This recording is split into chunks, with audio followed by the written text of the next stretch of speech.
We're gonna address the elephant in the room. You may or may not know, but we are going to be racing the 72 fast class at Ultimate Callout Challenge.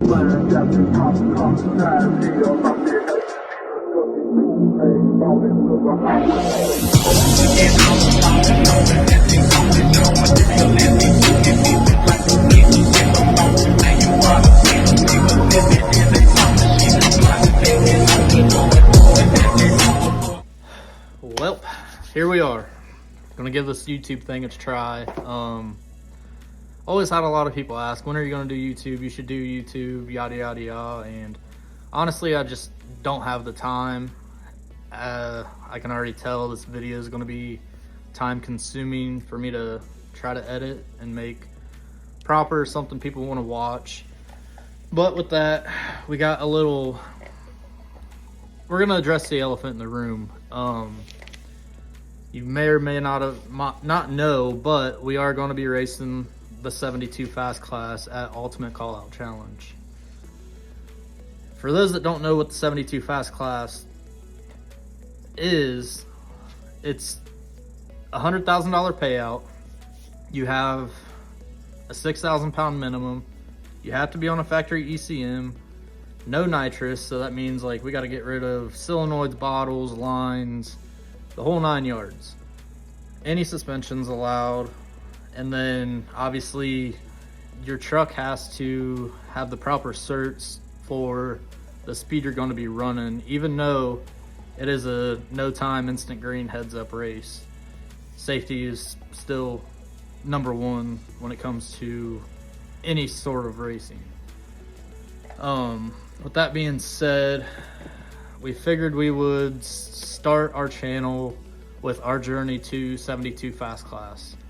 We will be racing it, like I said, with the 06 that we typically run 570 to 590 class in, but I'm not much of an index racer, so kind of slowly been getting out of it, doing more of the burnouts and just heads up classes that I can where I can. I'm gonna bring you on this little journey. It's gonna probably be a lot of ups and downs. Nothing with the stuff is easy, and hopefully you guys enjoy it. I know I already got some plans to do some other content on Onion, our burnout truck, as well as some of the dailies, and we might get into even doing some of the customer based trucks. I know we got another unique build over here that we've been working on. It'd be a good project to show you guys the actual process of the time and what it takes to build a truck of these calibers. With that being said, let's get into work. Change the turbo.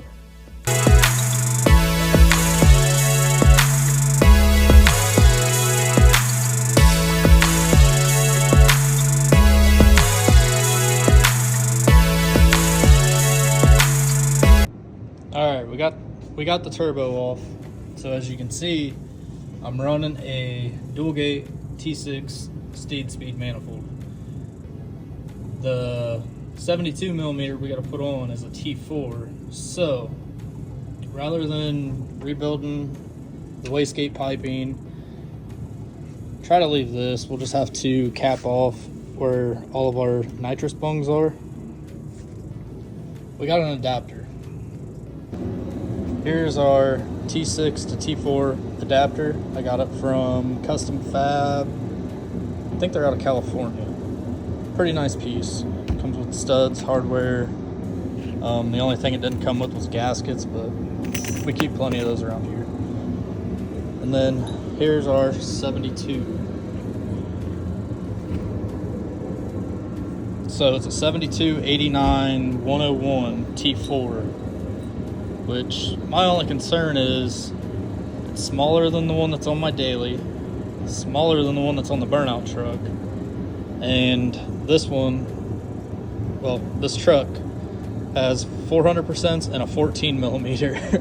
So getting this to be happy on that is going to be a job. So encounter number one, obviously you can see those studs thread into that to give us these studs. Well, our manifold is threaded, so we're gonna have to come up with some way to thread those in, but keep them threaded into here, because we can't go all the way through with the studs and bolt it like this is designed for. We're gonna have to get creative.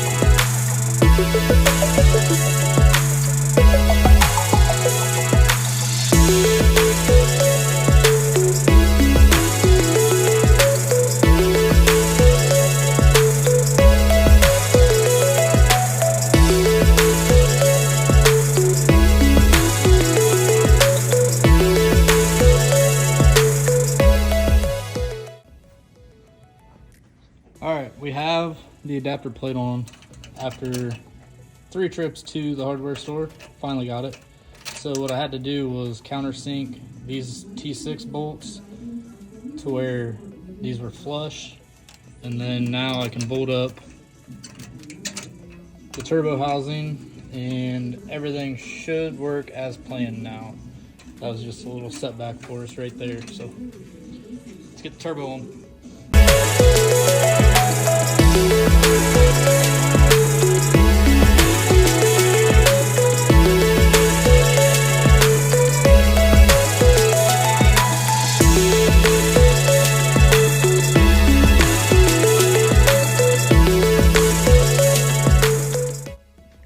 Alrighty, so we got the VS72 all mounted up.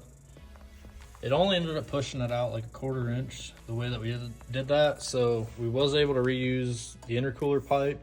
Luckily, when we put the setup on, we've engined it there.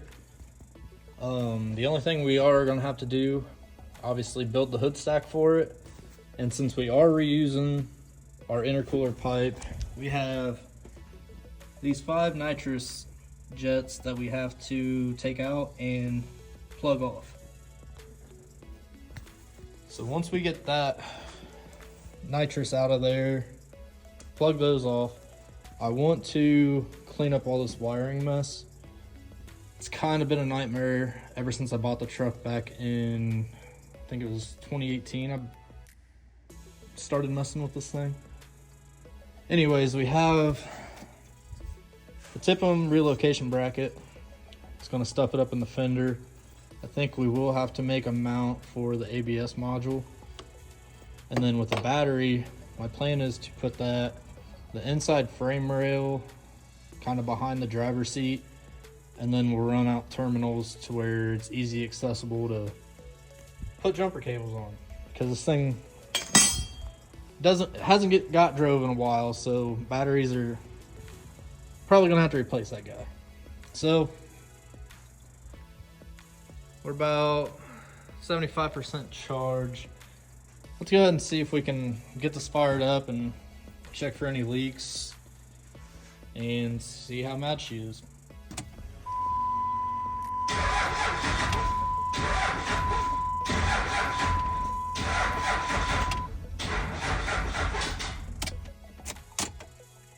Did us dirty.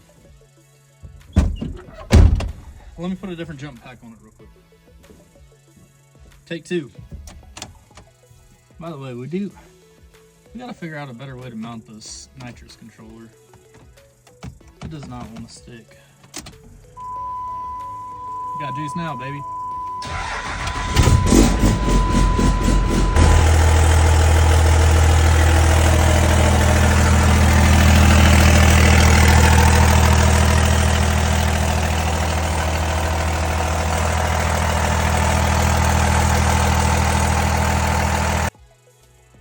Well, started, there's no leaks, everything seems to be happy, so now I guess we'll start with addressing the other issues we need to tackle on this. But I think that's going to be a wrap for this part 1 of the Road to 72. If there's anything you guys would like to see specifically, whether it's on this, another vehicle, one of my other personal vehicles, just send me a message, leave me a comment, whatever. I'm not going to sugarcoat anything or hide anything. Like, stuff's not easy. There's a lot of people that want to know about it kind of before they get their feet wet and like, hey, I want to build a race truck. No, you don't, dude. Like, I can tell you why you don't want to build a race truck. But I love it. I'm dumb. I keep doing it. So with that, I guess like, comment, subscribe. And if there's anything else you guys want to see, reach out, let me know. Thanks for watching. We'll see you on the next part.